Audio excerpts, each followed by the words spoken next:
Hello, everybody. This is the Radiologic Technology Program information session for River Valley Community College. My name is Jessica Horton, and I am the Clinical Coordinator and Associate Professor in the program. Hi, my name is Michelle Luciano. I'm the Program Director for the Radiologic Technology Program. Welcome.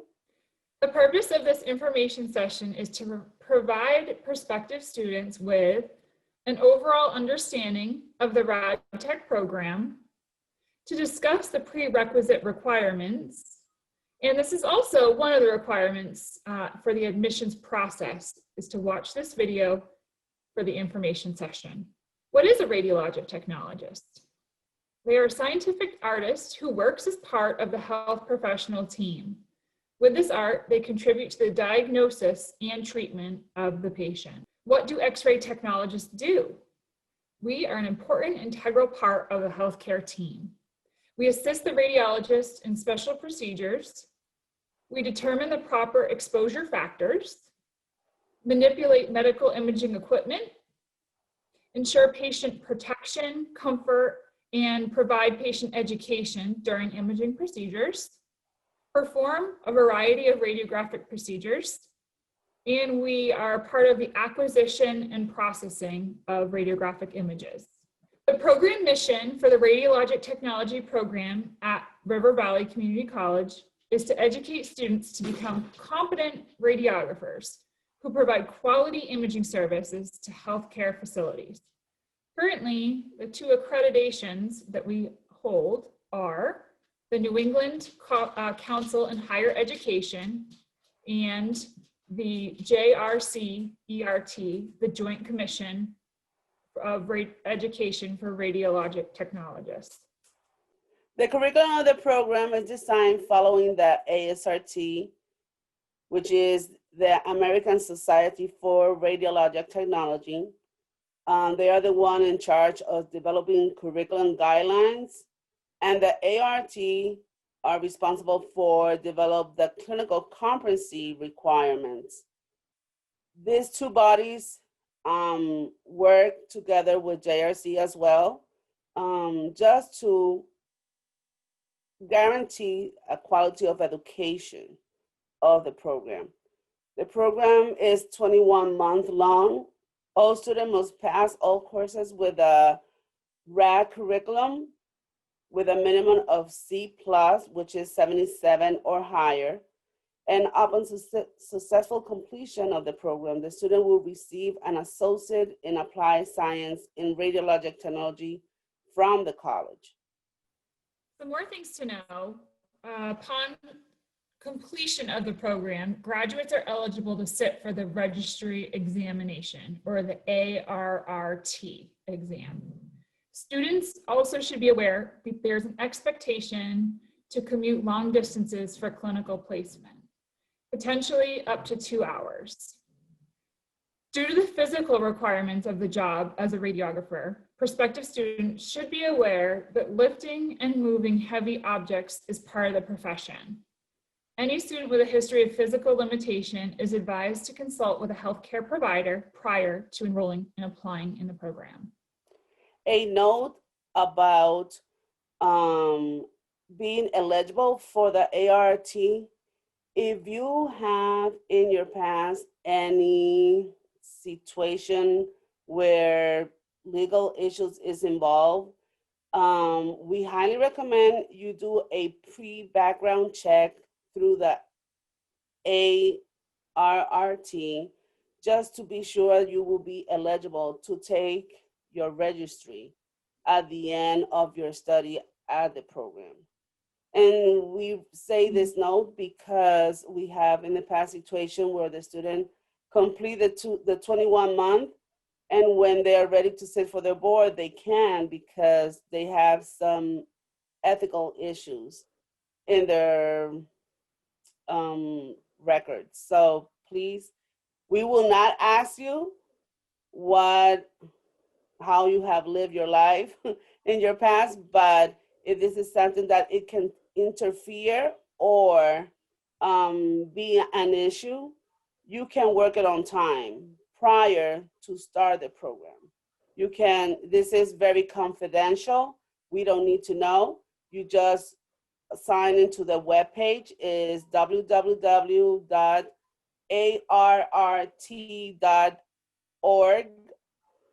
and look for that pre-background check. You will submit it and they will let you know if you are eligible at the end for taking the ART or your professional certification. So classes are admitted once a year. They begin during the fall semester, so usually the very end of August or beginning of September. The program is limited by the number of faculty, clinical facilities available and that are accepting students, as well as the amount of job placements available upon graduation. The amount of students admitted into the program can range between 10 to 15 students per year. A cumulative GPA of 2.5 in order to graduate from the program is required. All RAD-T courses must be taken in the sequences that they are offered. And the maximum time frame for graduation is 3 academic calendar years. It is very important to understand that once you start the program, the first semester, if you fail any of the courses that has prerequisite, you will not be able to continue into the spring semester. As an example, in semester 1, we offer positioning 1. So the prerequisite for positioning 2 is to pass positioning 1. So if you fail, automatically you stop your study. And you have to wait a year when we repeat the course for you to be able to retake it. For admission requirements, all new applicants must submit a completed application to the admissions department, provide 2 letters of reference, preferably from a previous teacher or employer, be 18 years of age or older by starting the school year. So the following fall semester must be 18 years old. Have a cumulative of a 2.5 GPA. Have taken high school or college biology with a lab and or physics within the last 10 years with at least a C grade or better. It's also recommended that Functions and Modeling 1 math course, as well as Anatomy and Physiology 1 and 2 with a lab are completed prior to applying to the program. Also, transcripts, whether they're high school transcripts, GED, or college transcripts must be submitted.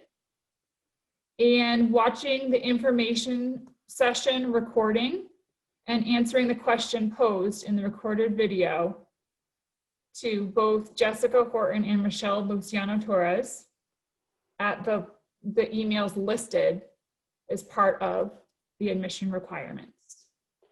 Please note that once your entire application, oh, go ahead. Yeah, just want to note, the reason we highly recommend the Functions and Modeling 1 and the anatomy courses prior to applying to the program is because the first semester is 18 credit. It's not impossible for a student to complete it, but it can be very overwhelmed. So the student has the option to work on the general ed through the Allied Health Certificate, and then they can apply to the program and just focus in the RAD courses. That's an option the student have. So we will be more than happy to evaluate and provide you with more guidance and advice regard to your options when it's time to get into the program. Yeah, oftentimes we find that students that are interested in the RadTech program apply for the healthcare applications certificate program, as Michelle mentioned, and that allows the year duration period of time to complete the prerequisites that are needed in order to help a student to meet some of these admission requirements, such as the math requirements, the A&P requirements, maybe biology or physics requirements that are also needed in order to apply to the program and have a strong quality application.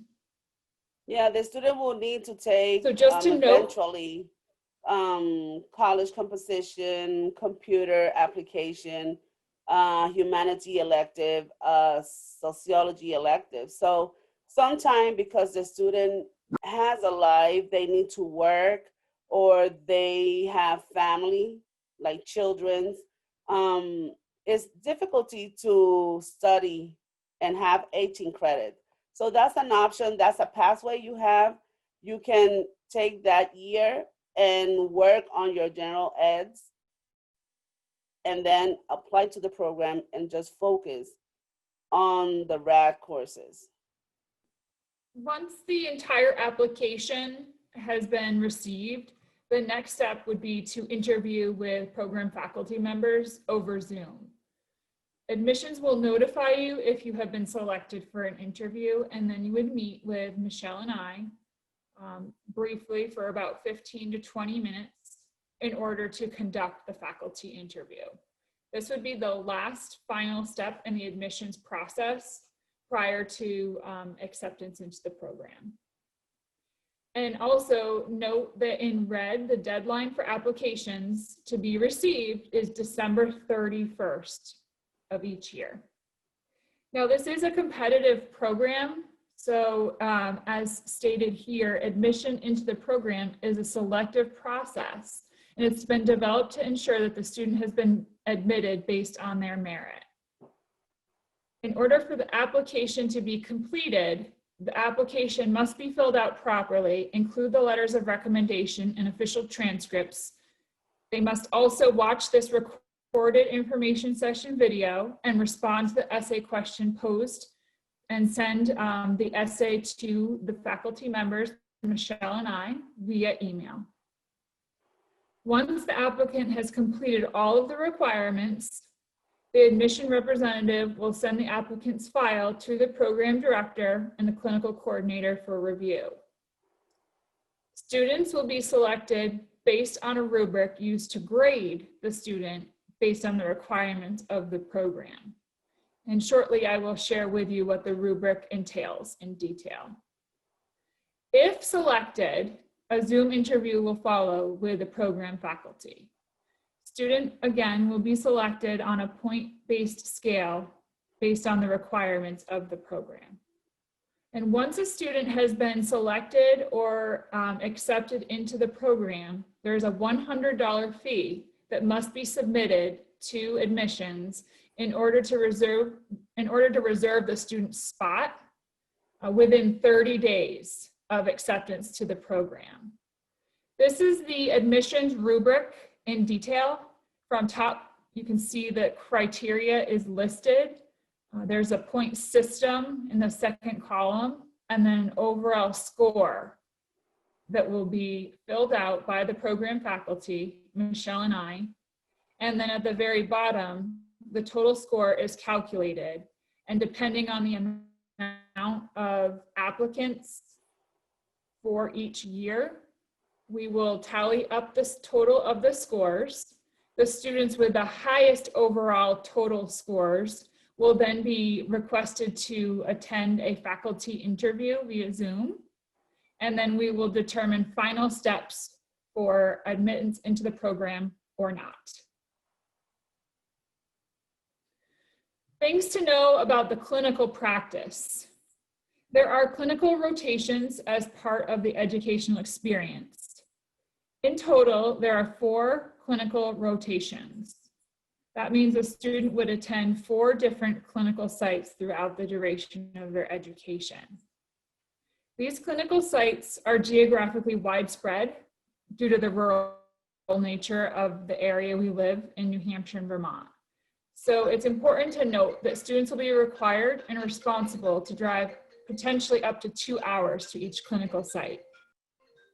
There's also MRI safety courses that are included in the educational experience.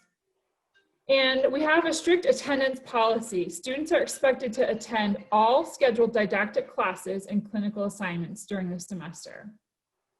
There's a strict dress code policy as well that we cover at the very beginning of the first semester in the fall. However, students do wear navy blue scrubs with light gray undershirts, black socks, and black shoes to both their clinical and their lab sessions in the classroom. Personal hygiene is crucial. Students are expected to keep himself or herself clean and professional looking at all times. Radiation is monitored and safety is practiced. So students are monitored with what's called a radiation dosimeter. A dosimeter is simply a tiny little badge that's placed at the level of the collar, and it's used to measure the amount of radiation exposure to that particular individual that's working in the radiation field. There are competency requirements. So this is part of the ARRT that they require that each student technologist demonstrates competency in all radiographic examinations in order to sit for the certification or registry examination at the final end of their educational experience. Students must demonstrate competency in all 36 of the mandatory radiologic procedures. Students will demonstrate competency in at least 15 of the 30 elective radiology procedures. In addition to the radiology procedure competencies, there are 6 general patient care competencies as well that are mandatory. Those 6 general patient care competencies are covered during the didactic education experience in the classroom. Pregnancy. So students have in the past become pregnant during their educational experience, and it is at the discretion of the student to declare voluntarily their pregnancy if they choose to do so. In order to protect the unborn child, the student may discuss any suspected pregnancy with the clinical coordinator, and then we would work out a plan in order to finish the education for the student. Students should be aware that working in the healthcare field, there is a possibility that you're going to be exposed to infectious diseases. The program does follow safety policies related to infectious diseases and radiation safety. Student safety is always a top priority. This is a list of clinical sites that are currently recognized by our accrediting body, the JRC-ERT. And as you review this list, please note that there are not necessarily guaranteed sites depending on the semester or time of year. However, this does show you which sites that we are currently working with and that you potentially could be placed at during your clinical education experience. There are a lot of benefits about being a radiologic technologist. This is a high demand profession. It's very exciting and challenging. Every day is different in the field. There's opportunities to even be a traveler technologist. It has good pay. The field is always expanding. There's advances in sciences in different modalities such as CT, or commonly called CAT scan, MRI, ultrasound, radiation therapy, nuclear medicine, mammography, bone density, vascular imaging, so a variety of different options after graduation. Please note that there is a waiting list for those students who are not accepted into the program. This list would be utilized in the event that a student ended up dropping out of the program during the first week of the new academic year. So if you have any questions, this is the time for you to reach out to Jessica and I.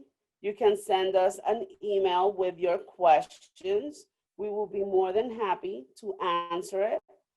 So the essay question I would like to pose to you as a potential student for the RadTech program is, why radiologic technology? What is it about this particular field that is of interest to you? and that has brought you to this decision to apply. And thank you for attending today's information session. And we look forward to reviewing your application, and we wish you the best of luck. Have a good day. Bye. Bye.